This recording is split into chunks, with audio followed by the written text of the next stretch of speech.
Do you want to hear? So I was driving here and I was like, I have to tell you guys this story. So I've been doing comedy for a long time.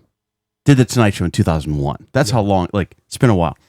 And I started doing Gutfeld, and I noticed that people are kind of trickling into shows from the Gutfeld show. After 20 years of, I had a show on Netflix and nobody came to my shows. You never know what's going to make, but a couple people started coming. And I was Rob Schneider's opener.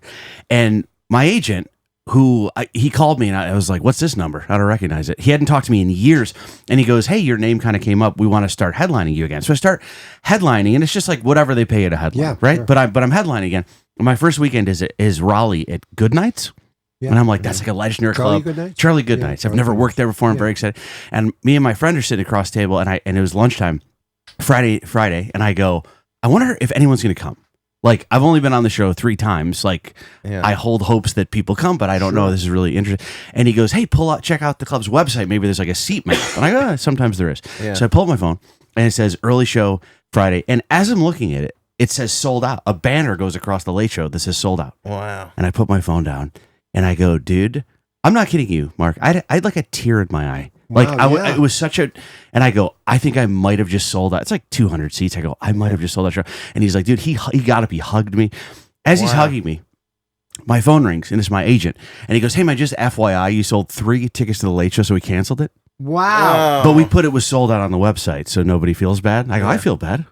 Yeah. It was a crushing, it was like the 180 of emotion.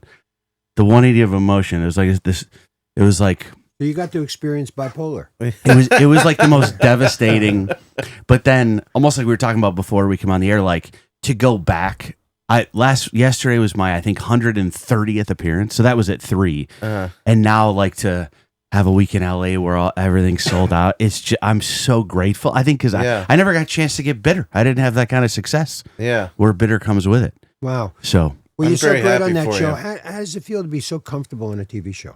It's such a wonderful, because like your first Tonight Show, I think I spent 13 months. They'd come out and watch the 5-minute set. Yeah. They'd come out and change the words. And on Gutfeld, I ad-lib a third of the jokes that I do on television. And we're getting 4 million viewers last 3 weeks. Wow. And so you're doing not only brand new material, but sometimes you're doing ad-libs. And I get very stressed that day.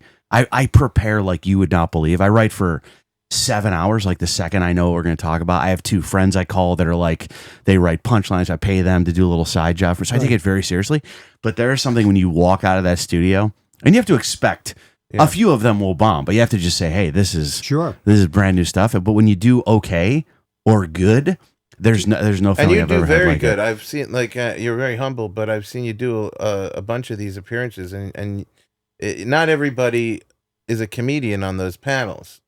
So when Jamie hits, he crushes, so not because of the fact that they're not comedians, but like, it's a comedy show, and it shows that he's a comedian. Like when it gets to him, you see the difference between a professional and somebody who's trying to be on a comedy show. It's kind of a nice format for the comedian, because the comedian is the only one that's kind of like their goal is to be funny. Everyone else, like last night I was on with a judge and then someone that was like a campaign manager. And I think their goal is to get this point across. Right. I have never made 1 point in 130 episodes.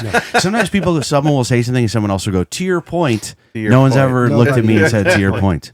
That's why people come into your show.